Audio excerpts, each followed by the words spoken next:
Fala galera, sejam bem-vindos ao PodPet, o podcast do Programa de Educação Tutorial Conexões e Saberes da UF. Meu nome é Júlio César e nós temos hoje uma mesa virtual interdisciplinar, que além de interdisciplinar é interestadual também, porque nós temos a presença aqui da Vanessa e do Daniel Patachó, ambos representando o PET Comunidades Indígenas da Federal da Bahia. Gente, além de dar boas-vindas a vocês, eu gostaria de agradecer também por vocês estarem disponibilizando esse tempo, porque a gente sabe que a situação não é das melhores, né? Mas vocês estão aqui e estão potencializando ainda mais o nosso trabalho com o podcast e eu agradeço muito. Eu passo a palavra para vocês aí, para vocês apresentarem o PET Comunidades, falarem um pouquinho sobre vocês, né? O curso que vocês fazem também.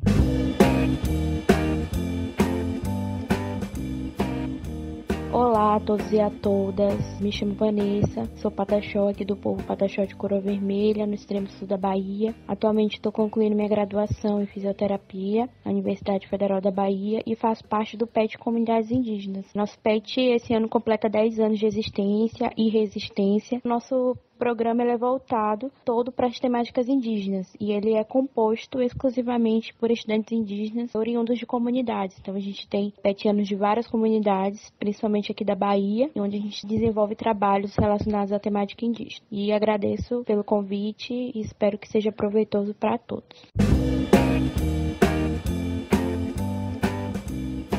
Olá a todas e a todos, eu me chamo Daniel, sou do povo Patachó, do território indígena Comexatibá, em Aldeia Caí, município de Prado, extremo sul do estado da Bahia. Atualmente estou finalizando minha graduação em licenciatura e bacharelado em Geografia pela Universidade Federal da Bahia. Compus o PET enquanto bolsista por vários anos e agora estou enquanto voluntário desse grupo que muito contribuiu e contribui na minha formação acadêmica dentro da universidade, também fora dela, porque o PET ele permitiu que a gente desenvolvesse, né, atividades de extensão e onde a gente pôde estar visitando, conhecendo bem de maneira próxima outras comunidades do estado e para além dele, aqui do estado da Bahia. Fico muito agradecido pelo convite de vocês aí do PET da UF e vamos lá construir essa roda de conversa bem bonita aqui de forma virtual, né, todo mundo distante se cuidando. Nós temos a presença também, ela que é uma das pessoas que eu tenho maior respeito e admiração dentro do nosso grupo, e essa pessoa é a Nara. Tudo bem, Nara?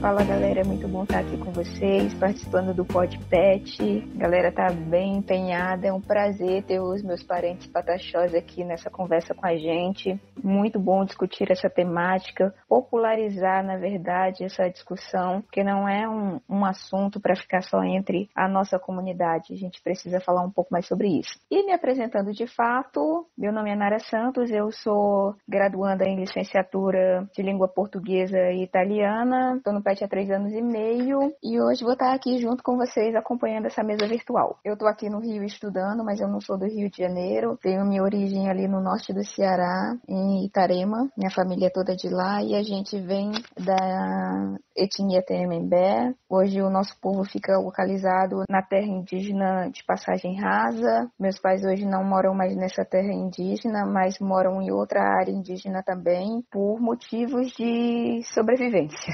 Então, é muito bom estar aqui com vocês. Obrigada pelo convite, galera. Bom, então hoje a temática que a gente vai discutir é educação indígena. E aí eu separei um trechinho de uma música aqui pra gente começar essa discussão. O exército sabe onde está o garimpo, tem satélite e o governo não quer combater. Eles têm apoio de quem compra ouro. Empresários e garimpeiros são um só nesse auê. Ancestralidade não se paga com moeda. Não longe nas suas tetas. E adentro tomaram o Brasil e mediam alimentos para os seus filhos. Um massacre silencioso. Esse você não vai ver lá na sua TV. Eu posso até sobreviver, mas sobreviver não é vida. Esse é um trecho da música da cantora Caí Guajajara, uma música chamada Espelho, Espelho Meu. E aí eu escolhi esse trecho porque eu gostaria de ler aqui o número de confirmados só hoje, atualizado hoje pelo site covid19.socioambiental.org. Eles têm atualizado o número de confirmados por Covid entre os povos indígenas. E só hoje, dessa atualização, né, no dia 23/7/2020, feito no horário de 12h10, já foram confirmados 17.824 casos. Entre os indígenas mortos pela Covid, são 556. E dos 300 205 povos confirmados pelo IBGE, 144 já foram afetados pela Covid. E aí, por que eu separei esses números e esse site? Porque eu queria convidar vocês para entrar nesse site e visualizar, além da atualização, o que tem sido feito pelo governo desde o início da pandemia. Bom, Covid-19 é uma realidade dura e triste que tem entrado, né, dentro das nossas comunidades. A nossa estrutura de saúde ela já é bem precária, né? Então, com o Covid isso piorou ainda mais. Nós estamos a todo tempo em alerta. A subnotificação é muito grande, né? A gente sabe que o número de infectados ele é maior do que divulgado, né? Pelos DCs, pela CESAI, e a PIB ela tem feito um trabalho que é a divulgação real, né? Um levantamento real desses dados feito pelas próprias articulações das comunidades. A realidade da minha comunidade é que a maioria dos moradores, né, dos boletins que tem saído aqui do município, metade de infectados são indígenas. A gente tem os boletins do próprio Polo Base aqui de saúde, né, o de Porto Seguro, que é responsável pela minha aldeia, pela cobertura de saúde da minha aldeia, em que somos mais de 20 indígenas infectados, distribuídos na maioria das aldeias aqui da região, né, e Coroa Vermelha não é diferente. Tanto que já tivemos um óbito de um parente aqui da minha aldeia. No começo da semana, 3 parentes meus, né, aqui da aldeia, eles tiveram alta, né, da UTI, e foi uma alegria muito grande, porque a gente fica apreensivo a todo tempo quando saem as notícias, né, de que um parente está infectado. Há um estranhamento de muitos que não conhecem, né, não conseguem fazer o isolamento, que aqui as casas são muito próximas. A gente tem tentado evitar isso, né, aglomerações. Tem a questão dos rituais que a gente não está podendo fazer mais, então há esse adoecimento, né, espiritual também, porque a gente precisa fortalecer não só o nosso corpo, a nossa saúde, mas principalmente através dos nossos rituais, né, os nossos espíritos, nossos encantados. É preocupante, a gente está em alerta, a gente tem tentado se ajudar enquanto comunidade, mas infelizmente a realidade é essa, é triste, é dura, que a gente tem visto óbitos de vários parentes nossos, não só aqui na Bahia, mas como no Brasil todo. Bom, Covid-19 é uma doença muito cruel e que deixa nós, né, povos indígenas, muito em alerta, porque nós já padecíamos, né, diariamente, carecendo de uma estrutura boa de saúde, uma rede hospitalar boa e que nos dê essa assistência, né? A gente já carecia antes dessa doença. Imagine agora, né, no atual cenário, que a gente tem que, às vezes, quando tem um caso muito grave, tem que ir para um hospital maior, algo assim. Então a gente tem que estar ali disputando aquela vaga, né? E aí a gente tem também, além disso, a gente convive com o medo diário de perder nossas crianças, né? E de, sei lá, porventura também perder os nossos anciões, porque os nossos anciões, eles são a memória viva, né, do nosso povo no geral, né? Eles sabem de forma oral, eles nos passam, né, o conhecimento sobre as ervas, sobre a língua, enfim, sobre histórias ricas, caras. Então, assim, a gente tem muito medo de que essas pessoas tenham a infelicidade de contrair o vírus, e também porque a gente não tem estrutura, a gente sequer em algumas comunidades, né, tem um posto de saúde próximo, algo assim, então é muito complicado.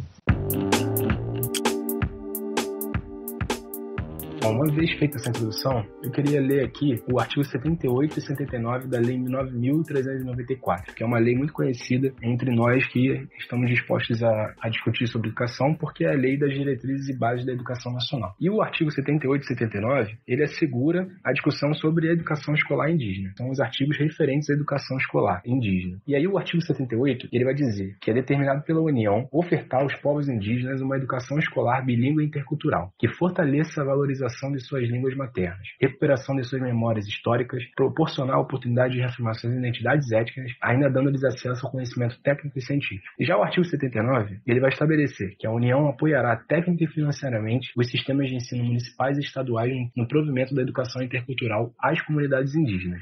Sendo assim, eu gostaria de saber de vocês, como é que é estar dentro de uma escola indígena, né? Aqui dentro da cidade a gente não tem nenhuma experiência próxima, a gente não sabe como é que é. Poderia falar pra gente? falar de educação indígena, né, falar das nossas escolas indígenas, é importante trazer que tudo está relacionado aos nossos territórios, porque sem a demarcação dos nossos territórios tradicionais, a gente não tem como efetivar os direitos a nada. Nós não temos educação, nós não temos saúde, nós não temos direitos se a gente não tiver nosso território demarcado. Então, a educação indígena, ela é das pautas principais do movimento indígena. Os nossos lideranças, elas lutam cotidianamente por uma educação de qualidade específica e que principalmente respeite os nossos costumes, os nossos saberes e os nossos livros vivos. A nossa cultura, ela é passada através da oralidade. Então, a escola, ela é fundamental para nós, para mantermos a nossa cultura, para passarmos isso de geração em geração e principalmente na luta pelos nossos direitos. Então, eu sou cria, né? Eu costumo dizer que eu sou cria da escola indígena, Pataxó de Coroa Vermelha. Dei minha vida toda na escola, tive que sair por conta do ensino médio, mas eu fiquei mais de 10 anos na minha escola e tenho muito orgulho de dizer que eu vim de uma escola indígena, né? Que mesmo que com toda a dificuldade, né? Com todos os desafios, eu consegui me formar na minha escola, eu consegui ingressar na universidade e eu vou conseguir trazer o retorno para a minha comunidade. Então, sem escola indígena, eu não teria essa formação, que é essa formação de jovens lideranças, esse engajamento nas nossas lutas, o estudo da nossa língua, que a nossa língua é o Pachorrã, a língua do povo Pataxó. Eu não me tornaria uma mulher, uma jovem que luta pelos nossos direitos, porque a escola toda me deu essa base. Então, a escola indígena, ela é fundamental para nós, então nós lutamos e vivemos para ela, para que a cada dia nossos parentes, as novas futuras gerações, possam desfrutar de um ambiente que acolha esses estudantes e que nos encaminhe para as lutas lá na frente. Bom, e a escola indígena, ela é um ponto focal dentro da comunidade, porque é na escola que nós nos reunimos, que nós cantamos, dançamos, produzimos nossos artesanatos, aprendemos a respeitar os mais velhos, aprendemos a respeitar os nossos professores. Então, é uma base dentro da comunidade, né? É um ponto de encontro. É na escola que a gente aprende os princípios, né, da nossa cultura, aprende os valores, da importância, né, de se mantermos firmes e fortes na nossa luta. Então, ela é fundamental para nós. Eu ter passado por ela me faz mais forte. Mesmo em meio às dificuldades, né, a questão da estrutura, muitas escolas indígenas são precárias, são rurais, muitas não têm muita estrutura como cadeiras, né, muitas não têm salas de aula, não têm equipamentos tecnológicos. Então, assim, os professores indígenas têm desafios grandes, que é formar, né, esses alunos, mesmo com a estrutura mínima, né, e difícil que seja. Mas é importante que a gente traga, né, a realidade das nossas escolas. A gente vive cercado de preconceitos por vir de escola indígena, mas eu me sinto fortalecida por ter vivido e ter feito parte, né, de uma escola indígena.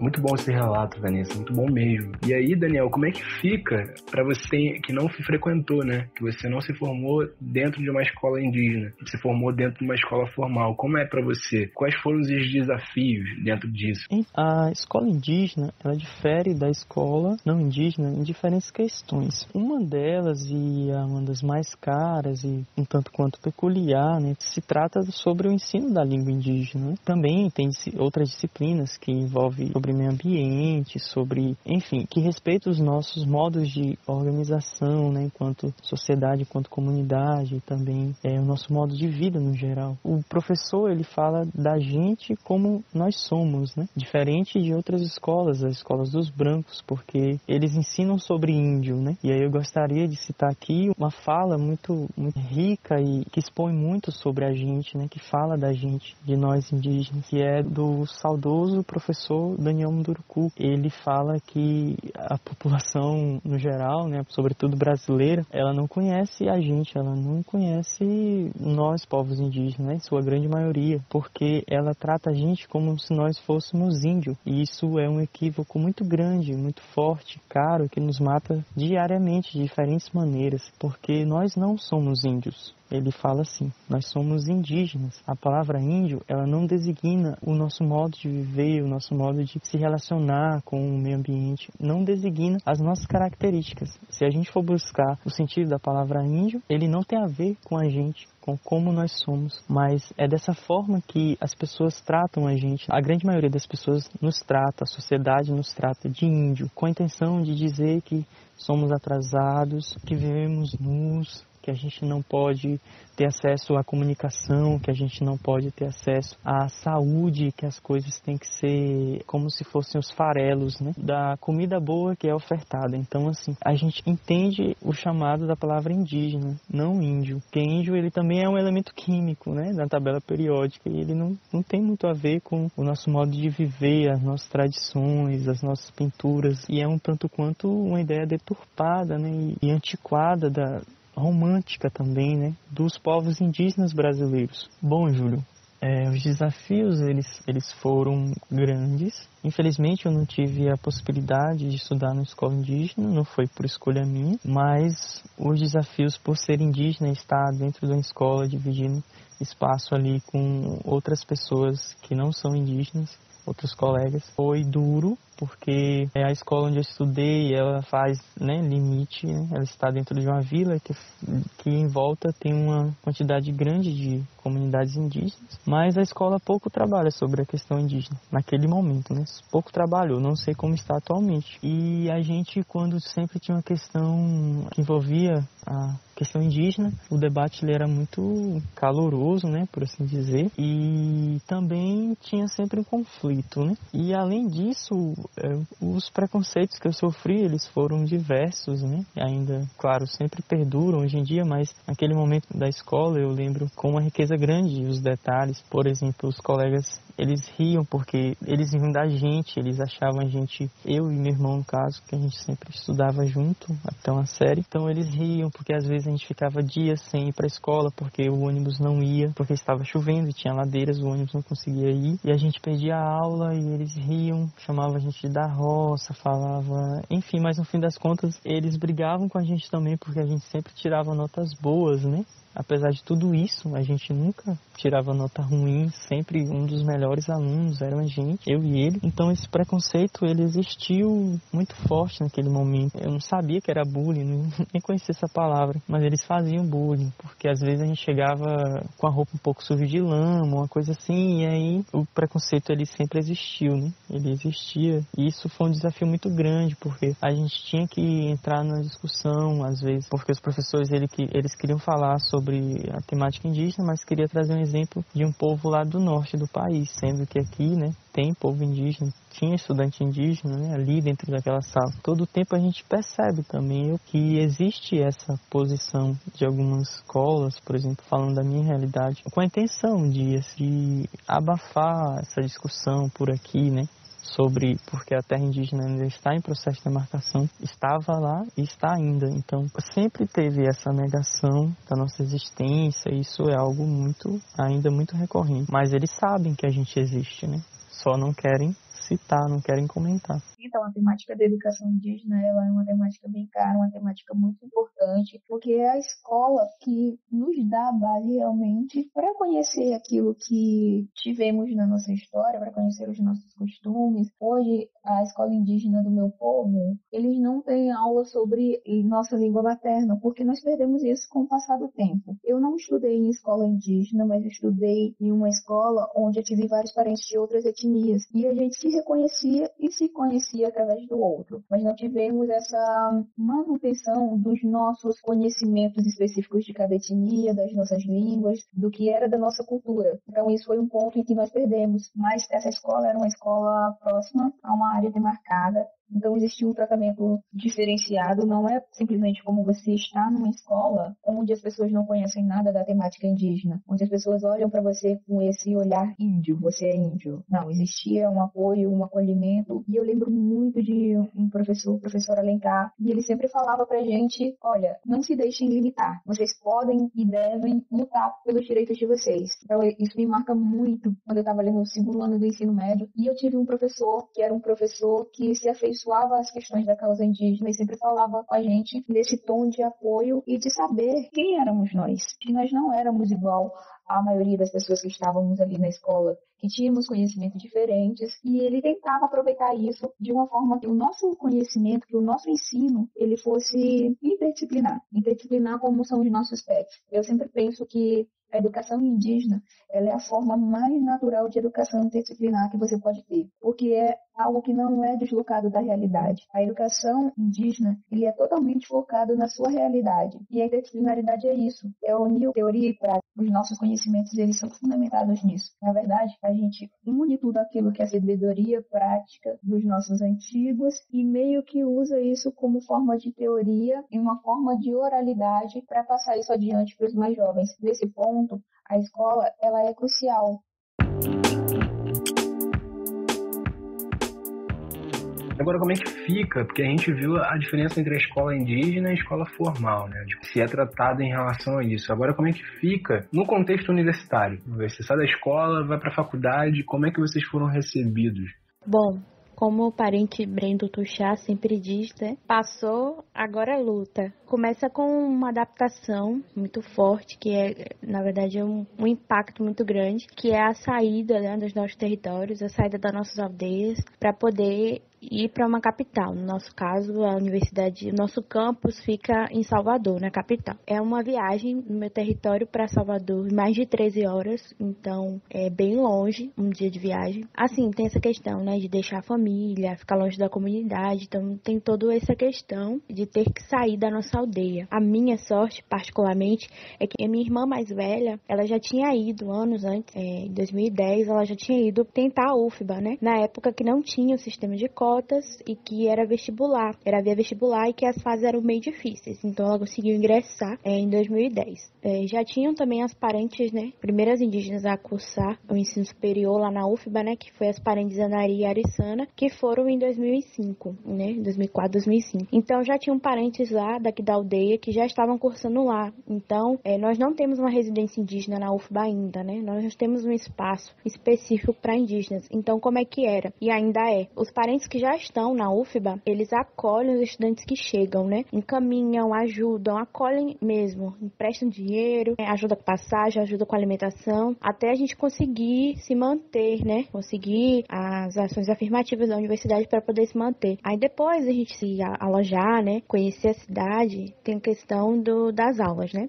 A minha sorte, que eu costumo dizer também, é que no ano que eu ingressei com uma colega indígena, né? No mesmo curso, a minha amiga Carla Tuxá. Então a gente entrou junto. Então a gente pôde compartilhar as angústias, os medos, as dúvidas juntas, né? O que muitos estudantes não têm, às vezes um colega indígena ou colegas sensíveis que ajude, né? Que auxilia esse estudante. Então, um grande exemplo é que eu nunca tinha saído da aldeia para ir para um lugar muito longe, principalmente morar em um lugar longe. Então, pense aí, uma jovem de 18 anos e é um mundo novo, é uma experiência muito nova. E aí, a gente tem esse estranhamento de muitas pessoas nos olharem do jeito torto, professores que não conhecem, colegas que não entendem também. E existem vários questionamentos, né, de o porquê estar ali e para que você está ali, né? Principalmente a questão do racismo, as pessoas não conhecerem, né? É um preconceito estabelecido antes de conhecer a gente, de onde a gente vem, as nossas histórias. Então existe essa relação de preconceito muito grande. A gente costuma dizer que nós andamos unidos, estudantes indígenas, que é uma forma de proteção, né? Então é uma adaptação constante. Falo que é um preconceito vencido a cada dia e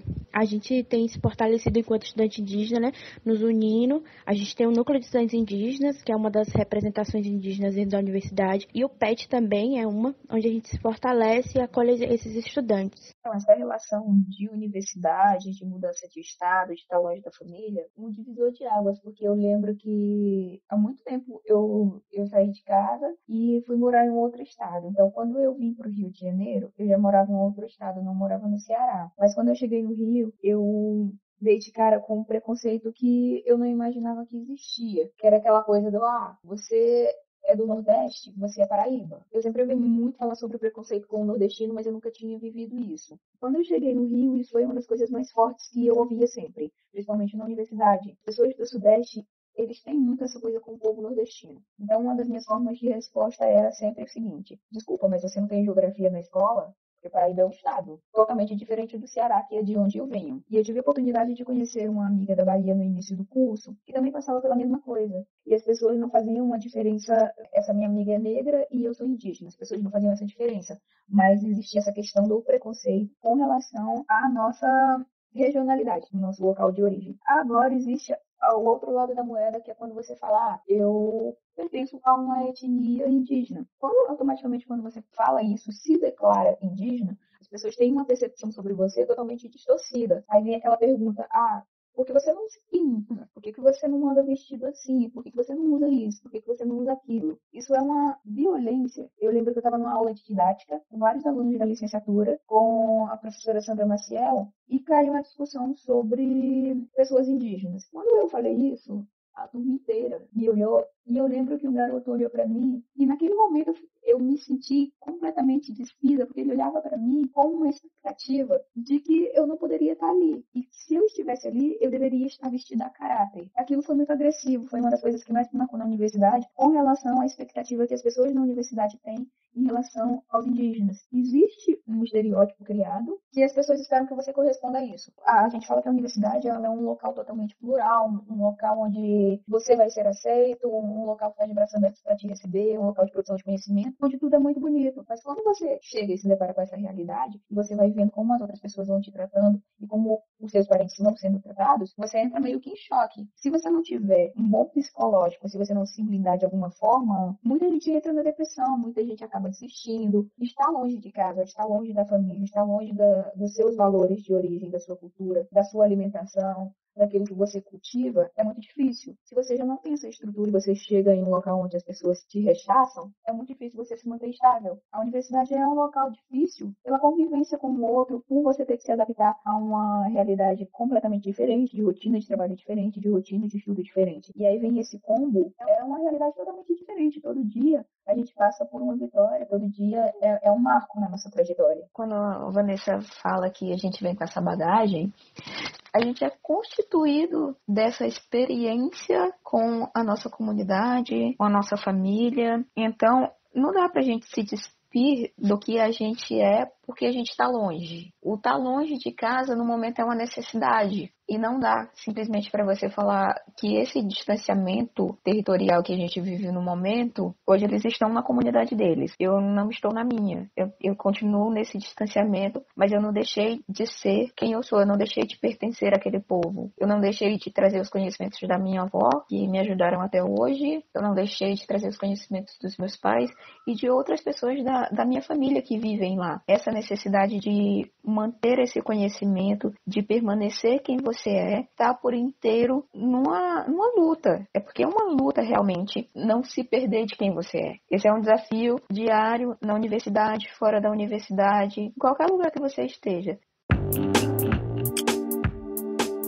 Bom, eu estou ouvindo vocês, né, e eu acho que é interessante a gente trazer a Lei 11.645, que ela vai trazer para o ensino a obrigatoriedade da temática da história e cultura afro-brasileira e indígena. E aí a gente separou aqui que dentro dessa lei, no artigo 26, ela vai dizer que o conteúdo programático a que se refere a este artigo incluirá diversos aspectos da história e da cultura que caracterizam a formação da população brasileira, a partir desses dois grupos étnicos, tais como o estudo da história da África e dos africanos, a luta dos negros e dos povos indígenas no Brasil, a cultura negra e indígena brasileira e o negro e o índio na formação da sociedade nacional, resgatando as suas contribuições nas áreas social, econômica e política pertinentes à história do Brasil. Tendo em vista isso, e aí eu recorro a que o Daniel falou bem sobre a questão do indígena, do índio, lembrando sobre o Daniel Munduruku, eu acho que, assim, me recordando sobre como eu vi essa temática dentro da escola, eu acho que está muito mais para ver o indígena como índio, ao invés de ser como indígena, estudar a história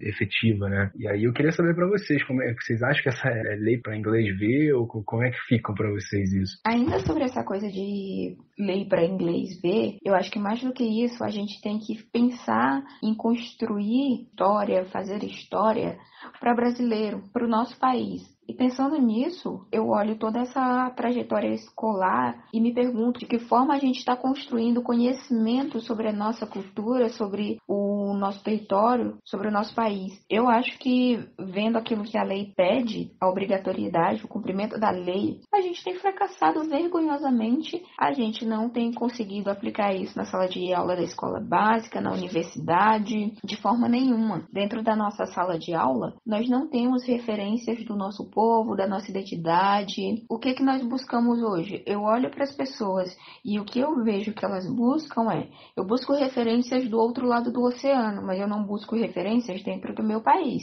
Eu acho isso extremamente grave, porque a gente prefere conhecer culturas e histórias de outros povos e não da origem do nosso país. Pensando numa coisa que a gente costuma falar sempre, é que às vezes a gente não olha para quem está do nosso lado, então a gente não consegue olhar para o que está acontecendo aqui do nosso país e a gente está procurando coisas, referências de fora e esquecendo do que a gente tem aqui. O Brasil, ele é um país riquíssimo em história, em conhecimento, em produção de cultura e de saber, e a gente precisa olhar para isso. A cultura indígena, ela é riquíssima. A gente tem muitas pessoas que vêm de fora ainda estudar o que restou dos povos indígenas, das tradições e das culturas. Mas o nosso próprio povo brasileiro não tem esse olhar. A própria universidade, que estabelece referências para estudos, para pesquisas, não tem esse olhar. Se a gente for buscar isso no currículo, a gente vai ter pequenos focos em algumas universidades que buscam conhecer a cultura indígena, mas são focos espalhados. Não é uma coisa unificada como deveria ser, já que a lei diz que a gente tem que fazer isso. Conhecer a nossa própria cultura. Isso é horrível, de saber que, assim, precisa de uma lei para dizer que eu tenho que me conhecer. Acho que a gente precisa de uma reflexão sobre isso. Bom, falar da lei, da aplicabilidade, né, dessa lei, na prática a gente não vê. A gente vê muito bonito no papel, assim como outras leis, né, direcionadas às questões indígenas, né, às práticas pedagógicas. É muito linda no papel, mas efetivamente a gente não vê. A gente não vê o cumprimento dela nas escolas. Aí o relato do Daniel traz muito bem que ele, enquanto indígena, numa escola não indígena, não se viu naqueles livros, não se viu naquelas... E a gente acha que as escolas que são perto de aldeias poderiam estar contribuindo, elas não contribuem. Imagine, né, na universidade. Então, um diálogo que o PET indígena tem com muitas escolas de Salvador são professores que são a favor da causa, que conhecem a gente, nos procuram através das redes sociais, ou alguns professores que conhecem nosso trabalho também nos direcionam para estar ajudando nessas escolas. Então, nosso trabalho relacionado à aplicação dessa lei tem sido trazer mesmo o real, né, o indígena contemporâneo, a realidade das nossas comunidades, né, como formas de como eles podem estar ensinando seus alunos, e dentro da universidade, nos cursos, né, de licenciatura também, a gente é convidado para poder dar aulas para os colegas e para professores também relacionados às temáticas indígenas e principalmente à educação, formas simples de como eles podem trabalhar essa temática, que é desde um conto, um causo, que é desde uma aula sobre a dança, uma aula sobre a culinária, a importância que a gente tem, que os nossos conhecimentos têm para a formação do país, como os nossos parentes falam, né? O território brasileiro, né? O Brasil é território indígena. Então, a construção desse país foi feita por sangue, né? E é feita por sangue indígena e por sangue negro. Então, a gente tem muito a contribuir para a aplicação dessa lei, tanto para a formação desses futuros professores, quanto desses alunos. Infelizmente, uma realidade que a gente vivencia é que muitas escolas, né, e a maioria das pessoas só nos procurado, pelo menos nós enquanto indígenas, no mês de abril, né, que é considerado o mês do índio, né, o dia do índio, dia 19 de abril. E aí muitas escolas só nos procuram nessa data ou para falar do folclore. E assim, é totalmente triste, né, saber que a gente tem uma variedade, né, a gente pode contribuir bastante para a formação desses alunos, tanto na academia quanto nas escolas, e a gente não vê, né. Então, é dizer que a gente existe um ano nesse dia, né, o dia da consciência negra, o dia do índio. A gente não só existe nessas datas ditas como comemorativas, mas a gente existe e resiste há mais de 520 anos. Então, as pessoas precisam saber, né, a verdadeira história e o que se passa sobre nós e aprender com a nossa cultura. Bom, eu posso trazer alguns exemplos de atividades que a gente promove, que é justamente para trabalhar e formas de como aplicar essa lei. A gente já realizou e participou de várias atividades com escolas públicas, escolas privadas, universidades públicas e privadas também, dentro e fora da universidade. Como atividades culturais, a gente fez um sarau em 2015 e 2016, um sarau cultural em um museu lá em Salvador, o Museu da UFBA, né? O MAI, Museu de Arte e Etiologia da UFBA, onde a gente fez um sarau cultural com a presença das escolas ali próximas ao Pelourinho. Foi muito rico e foi muito bacana essa troca, porque a gente também abriu espaço para as pessoas assistirem, mas também participar com poesias. Era um sarau com temática indígena. A gente também fez um sarau cultural com bandas indígenas. A gente tem, né, uma parceria com a Casa da Música de Itapuã, onde a gente promove jogos indígenas, a gente mostra para os professores e faz, né, com as crianças e com os jovens os jogos indígenas, que é o que a gente faz aqui na comunidade, né, que é o que a gente aprende na escola indígena, desde cabo de guerra, corrida com o maracá, arco e flecha, né? Danças e cantos, né? A gente já fez oficinas de pinturas e danças, oficinas da culinária indígena, né? De vários pratos que a gente faz, então a gente pode estar passando para eles. A gente já pode fazer oficinas de grafismo indígena, né? Nos institutos federais e nas turmas de belas artes da UFBA também. A gente já fez oficinas de toré, de cantos e auês. O auê, que é o ritual tradicional do povo pataxó, também já pôde fazer isso. E a gente também já participou de atividades convite do parente Daniel Munduruku, a qual foi uma formação de docentes, né, na área de rede privada, a qual a gente pôde fazer 2 oficinas, uma de memória, que é contar, né, as nossas histórias, passar para eles, e também de cantos e danças, onde a gente pôde ensinar para os professores formas de como eles podem trabalhar, né, o canto e a dança com os seus alunos. Então esses são exemplos simples do que a gente já realizou e do que a gente tem realizado como uma tentativa mesmo de multiplicar. Então, é um trabalho de formiguinha, mas que juntos a gente consegue sim mudar essa realidade do que tem sido, né, a formação desses discentes e desses docentes. Eu trago como dica também aqui para vocês escritores indígenas que podem ser trabalhados, textos, né, obras deles, que é o Daniel Munduruku, que tem um trabalho fantástico, acho que a maioria conhece. Tem a Eliane Potiguara também, que ela traz bastante reflexões, né, tem Davi Copenaua, tem Célia Chacriabá, né. Nós temos a Márcia Cambeba também, que tem um trabalho muito, muito bonito, assim, relacionado à educação. E a gente também tem uma loja virtual, que é a Livraria Maracá. Acho que é a primeira livraria do Brasil especializada em literatura indígena. Então, eles têm várias coleções de livros que eles enviam para o Brasil todo, que é importante a gente também divulgar, né? Bom, se tratando sobre a Lei 11.645 e sobre a aplicabilidade dessa lei, né, no ambiente escolar, né, eu vejo que há um desconhecimento muito grande, até às vezes parece que os diretores, etc., eles fazem vista grossa ou não se interessam muito sobre tratar, né, entender que existe essa lei e que em nenhum momento ela diz que é facultativo, né. Se nós formos pesquisar um pouco, já vamos ver que no artigo 26 ela vai dizer o seguinte, que nos estabelecimentos de ensino fundamental e médio, públicos e privados, torna-se obrigatório o estudo da história e cultura afro-brasileira e indígena. Ou seja, ela não está em momento nenhum dizendo que é algo facultativo, que fica a cargo da escola de entender essa lei e de torná-la um tanto quanto acessível para os alunos, né, em diferentes maneiras,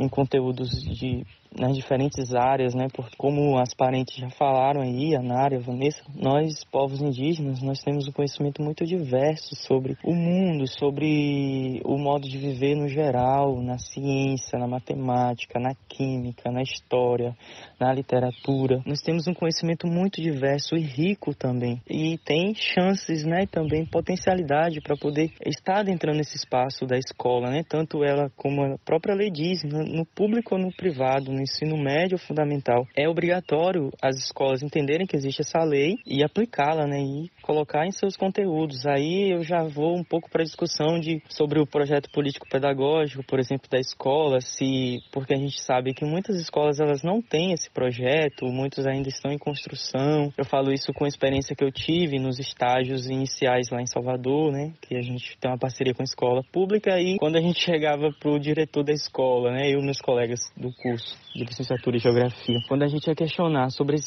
esse PPP, os professores diziam que não tinham e que ainda estão em construção porque trocou de diretor recentemente. Aí sempre é uma dificuldade, a gente nunca conseguiu acessar esse PPP. Imagine as outras escolas que sequer tem alguém da universidade ali dentro, né? Porque eu já vou também colocando o papel da universidade na sociedade, né? Que ela tem um papel muito grande, ela tem uma potencialidade muito grande também, influência, né? Em diferentes sentidos. E aí eu já gostaria de colocar uma reflexão também, com base no que Vanessa disse, sobre esse desconhecimento, e muitas das vezes eu também considero que ele é estratégico também, porque muitos colegas e até professores, eles sabem sobre nossa existência, eles sabem sobre, conhecem até um pouco breve, né, sobre nosso modo de vida, sobre as nossas especificidades, mas eles não querem trabalhar isso, não é de interesse deles. E aí também é bom a gente lembrar a academia, né?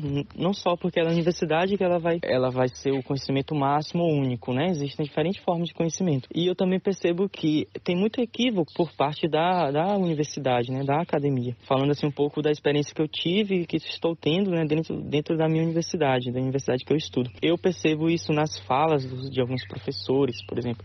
Eu me recordo que teve um professor meu que ele disse que, falando sobre as obras de Darcy Ribeiro, sobre sua trajetória, ele disse que ele cometeu uma infelicidade, que ele se casou com uma indígena. E aí meus colegas todos se espantaram na hora e foi uma coisa assim um pouco fervorosa naquele momento. E aí também outras coisas, como tive um professor meu que ele foi falar de Tupinambá, do estado da Bahia, né? Um povo muito aguerrido e que tem uma luta muito forte aqui no nosso estado, né? E também isso reverbera lá para as outras regiões do país, e porque nós temos lideranças de peso aqui, né? Com nomes de representatividade bem grande em todo o território nacional e também no mundo, como por exemplo Cacique Babau, entre outros, né? E aí esse professor meu, ele disse de povo Tupinambá, mas ele projetou no quadro lá, no slide dele, uma imagem sobre o povo Caiapó e outra imagem era sobre o povo Cuicuro. Então, assim, tá falando de Tupinambá, mas tá mostrando outra foto. Eu intervia e ele disse que ia corrigir, mas, assim, com certeza ele já tinha mostrado aquele slide diversas vezes. Eu fico nessa reflexão de que, assim, a universidade, né, a gente produz conhecimento dentro dela, mas a gente tem que lembrar que ali é um espaço plural, né, como por assim dizer. Eu também tenho um certo pé atrás com esse termo, porque eu acredito que nem todos têm acesso, né, à universidade. Mas ela é um lugar, um espaço que está formando eu, indígena, Vanessa indígena, a Nara, entre outros, né? Mas também ela tem ali formando o opressor, aquele que nos agride, né? Porque ela vai formar um antropólogo que vai se sensibilizar com as causas indígenas, seja ele indígena ou não, vai formar um médico também com esse pensamento, vai formar um advogado que vai querer brigar, né, por a gente, por defender nossos direitos, né, a aplicabilidade desse direito que está na Constituição, que não é uma coisa que a gente está dizendo de boca para fora, né, a gente tem isso garantido, assim como essa lei. Mas ele também vai formar um antropólogo, o advogado, o médico, o professor, aquele que não vai querer falar sobre a gente, que vai querer passar uma imagem totalmente contrária a gente. Então ali é uma briga, eu vejo como uma briga de força mesmo. E é uma forma estratégica, às vezes, né, de alguns professores, alguns colegas não querer comentar sobre a gente, não querer incluir a nossa discussão dentro de algumas discussões que cabem, né? Você, por exemplo, você vai falar de território, você não vai falar de território para os povos indígenas, ou para os povos quilombolas, ou para os povos ciganos, enfim, ribeirinhos, os povos de fundo e fecho de pasto. Então, assim, é uma estratégia, eu vejo também como uma alternativa que eles têm para poder não incluir nossas discussões. Bom, a gente já vai caminhando para o final, mas antes eu queria deixar aquela dica pet cultural do dia. E hoje, a dica pet cultural é o canal Azururro mais o álbum Aporru da Caê Guajajara, aquela que eu citei lá no início do episódio. Tenho certeza que vocês vão gostar, porque no canal ela fala sobre as questões da temática indígena, como atuar na sociedade, sendo antirracista. E no álbum ela fala sobre essas questões, né, através da música. E você pode encontrar tanto no YouTube Music quanto no Spotify, tá bom?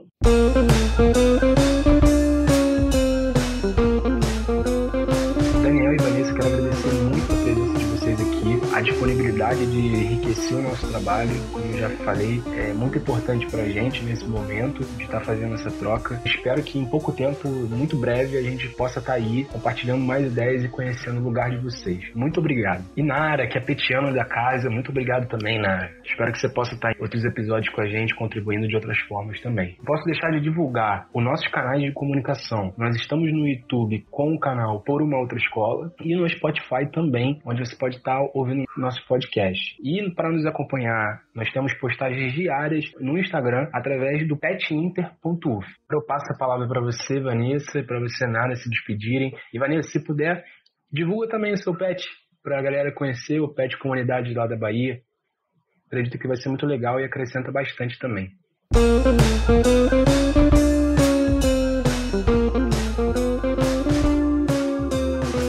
Bom, eu que agradeço em nome do Pet Comunidades Indígenas da UFBA, né? Como diz a língua do meu povo, é o Patiohan Aweri. Aweri significa obrigada. Dizer que quem quiser acompanhar nosso trabalho, né, as nossas atividades, pode seguir as nossas redes sociais, que é @petcomunidades. E aí lá também tem o link do canal do nosso YouTube, o nosso site, a nossa página no Instagram e no Facebook. Então, quiserem acompanhar nosso trabalho, né, tirar dúvidas, podem estar encontrando a gente através das nossas redes sociais. E mais uma vez, Aweri, né, e gratidão a todos.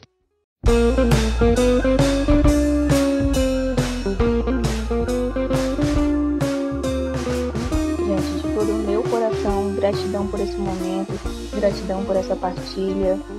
Muito obrigada aos meus parentes Daniel e Vanessa que estiveram aqui com a gente, para os meus amigos de jornada do meu pet, um abraço imenso.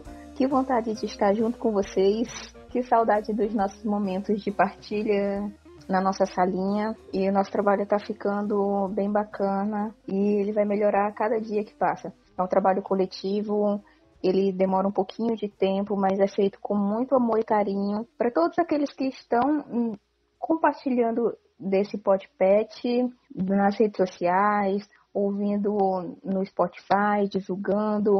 É isso aí, gente. Um grande abraço para vocês, muita gratidão. E eu quero saudar os meus parentes aqui na língua deles, o Patiohan Aweri, e espero vê-los em breve.